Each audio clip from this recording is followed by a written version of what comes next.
So thanks for the opportunity. Yes. And if you please be so kind, because there's so much written about you, could you introduce yourself? How do you see yourself? How do you describe yourself? Who are you? Wim Hof. Actually, like to be a simple man who is on a great mission. Okay. And the great mission apparently is unfolding itself and reaching millions of people now with a method scientifically endorsed. And I think I'm a simple man, but a simple man is able to get into mainstream, maybe paradigm shift. And I'm a dropout from school. But I'm teaching to professors and doctors now. Okay. So who am I?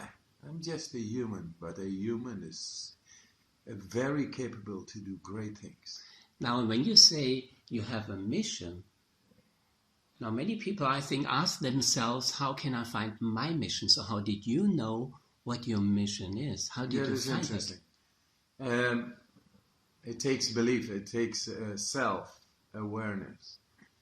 I think, yes, every person has a mission. And his mission is his feeling, his own self-awareness, which is, when it goes into the depth, it becomes spiritual. It's like a person who is self-aware becomes in control of himself. And it will reach into the brain and then begins neurologically to expand. And then suddenly things make sense, they become beautiful, new things are happening, unfolding, developing, and that I say is like spirituality. Okay. Yes. And you said here on the workshop, because we're on a workshop here, you said that you tried about 35 years reaching people.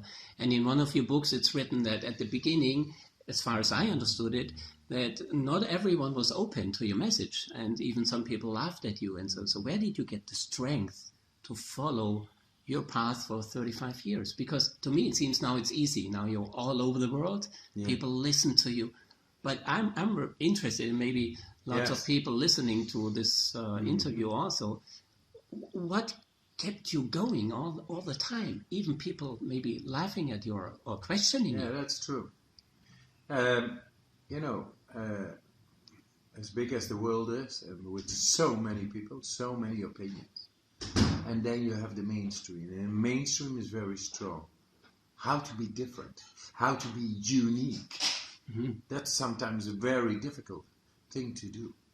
But I tell you, the shortcut now really is there. We are able to become uniquely self-aware. And with that, have our originality. And I tell you there, the belief therein maintains because it feels good to be self-aware. And what is it? What kind of belief is it? Is it belief to? No, the belief is a neurological affair. Okay. It's you can measure it. Okay. If your self-awareness is in touch with your body, which is also the brain. If your perception, awareness is perception. Perception is visual. Perception is sensorical. If you are more into your core, you become self-aware, aware of the self, and not being so involved in out there, but more also inside. Okay. While out there is completely going on, you are very able to learn to become self-aware, aware of yourself. So, do I hear then? So, in that matter, it's not important if I believe on a God or on Buddha or whatever. It's being aware of myself and being connected to myself and feeling whole within me. Yes. Oh, okay. Yes, and that kept me in the neurological connection with myself. If that neurological connection with myself, brain, body, is right, is okay, then I'm not only self-aware, I can keep it in balance.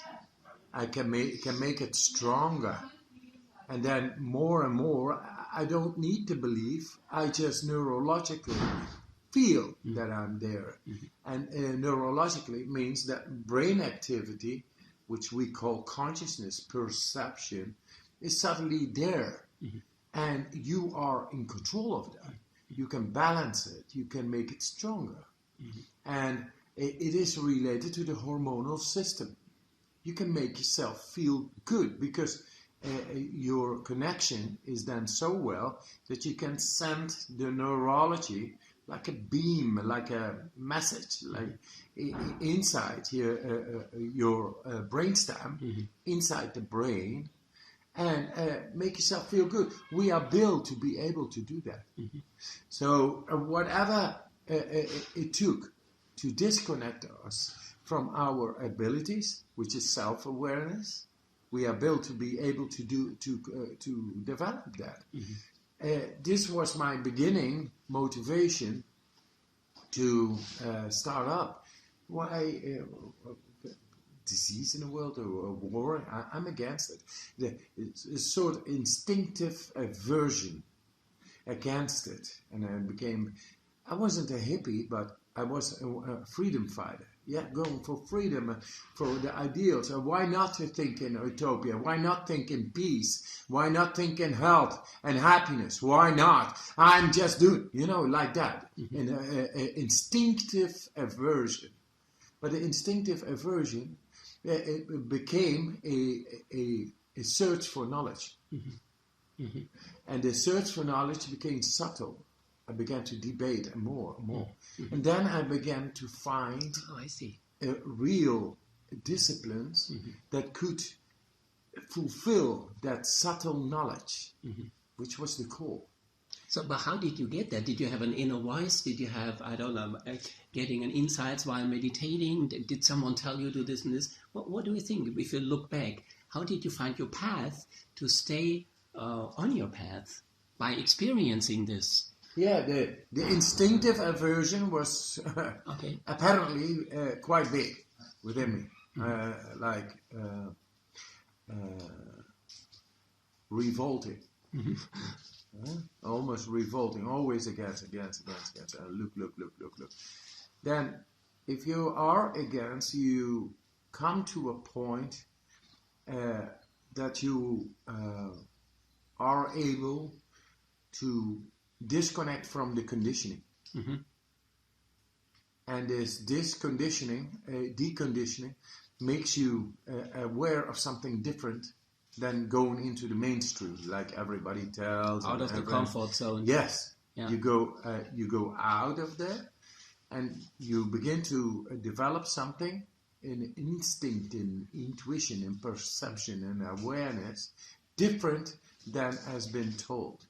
But there's fear, not knowing. There is a not knowing, but the feeling is good. Actually, the fear goes away and it is substituted by self-awareness, wherein you actually have a more control over yourself. Thus, the old fears and different fears has been taught and learned and assimilated. They go away. You begin to study them. You contemplate. You begin to question them. And it becomes more and more because you investigate more and more. And within the investigation of being different, more contemplative, you learn at a certain moment the aha-erlebnisse. Okay. And at a certain moment, you just simply get more control, mental control, and then from mental control over mind-body. So brain-body control is becoming better, and it meets by practicing all kinds of disciplines. You get more from self-awareness, also more body control, and then. At a certain moment, as anything, in the guitar playing, you become more. You go into classical pieces and more difficult, and some techniques more, and then suddenly you flow over the guitar. Mm-hmm. The cold did it with me. Okay. It was a catalyst. Okay. And now, when I hear this, when you talk about discipline, when you talk about this way, I very often also hear from you opening the heart.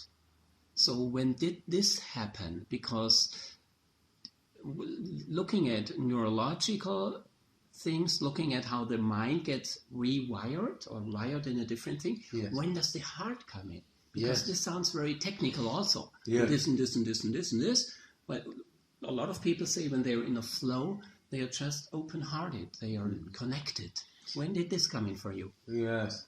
I think it was a very early age already. And people then sometimes mistake it as being was really open. I've always been open. Because from early age on, I've been busy here with. If you become self-aware and much more of yourself, then you are able to express your feelings and to learn to let go, because you have inhibitions and blockages, and you work out your fears, and those are neurological things, matters. But if you learn to control that better, you are able to let go. And if you let go, then the heart has just expresses itself naturally, because there is no blockage, there is no inhibition, there is nobody to break it down, to be in attitude. No, just let go. So it grows. It becomes very playful. You become like a child with a controlled mind. You become like a child, and like a child has no inhibitions because it didn't learn them yet to have. Didn't learn about developing the neocortex so much. We are actually suffocating by bringing neurology, and that's real, as is the table. Sorry. It's all live. It's Hey. And the dog is here too. Hey! Hey! Okay, go!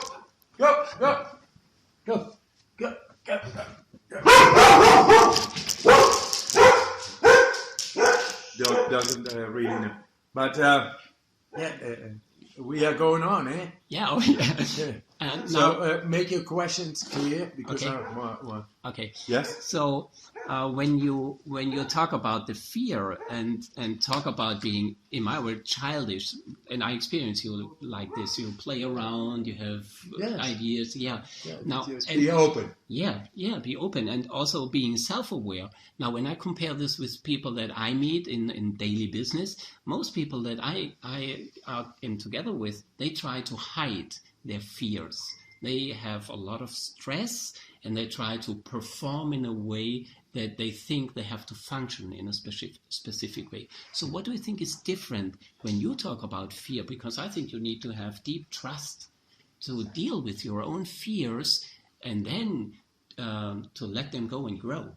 But most people, to me, as I said, they like to hide it, and they put their attention in being perfect to the outside. Yeah, actually, they want to perform, right, and make the best out of it. Maybe they simply have no control over themselves. Okay, so that control is different than the control you're talking about. Yes. Doing all your exercises. Oh, yeah. No. It hasn't got anything to do with exercises or something. Okay. It's more, the control over the brain is the real control. And whatever we have learned took our mental effort and has created all kinds of patterns. But actually is not in tune with who we are in our depth. Thus, it is very difficult to maintain these patterns while having to perform. Because it's like watching two things happening at the same time, and you are therefore in stress, and the fear is real, because you have no control for the real. And the fear is a very primordial entity.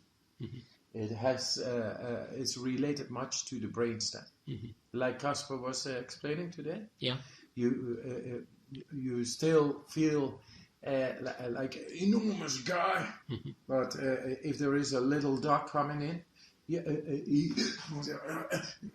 he does this because it's still there in the brainstem. It's connected. It's still stored. Yes, and as it is in the brainstem, it knows that in certain situations you will have no solution. You're not free to perform. We say sometimes get the garbage out. Yes, Get the garbage out. Get the garbage out, but that's the difficult thing for those people. That's why they have such a difficulty. Another thing is we learned through this method. You learn to go into the brainstem. Okay. And then take away whatever is hidden in the hippocampus and the amygdala and the inhibitions and etc. So if I make two last questions, one is, so what is the scientific proof today? What's the newest? Because you went to so many different institutes, scientists, and they all over America. We heard a couple of things, Germany we heard, and so on. So what's the newest information, or what's the key information? The newest one is that we possibly found a solution for depressions, anxiety, fear. It's enormous. Okay. And that can be done by the person itself. Yes. Okay. I can tell you that this method really works into the brainstem.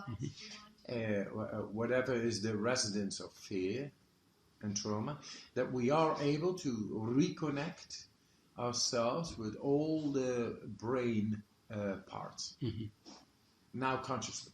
So create patterns, thus control, over all, connecting all the brain parts. And taking away the blockages and inhibitions there, that's what we do. But now I am at neuroscientific department to show it also, not only to say it, and that makes us able to resist a bacteria, because suddenly we are able to tap into the brainstem to create adrenaline, which is fending off within a quarter of an hour bacteria on the immune system. Thus you control it, which was known not to be able for a human not to be able to do that, and now it is. Those studies done until now were not on the brainstem, on the brain scan, in the brain scans. Now it's going to be shown in the brain itself. And then, they suddenly see that we are activating hormones. We thought it is not possible to do that consciously. And you showed it with participants. You showed not only on yourself. You showed this it. Is what I showed. The more you are at ease, the more I'm. I've got a little present for you for your birthday past. Thank you. Thank you anyway, man.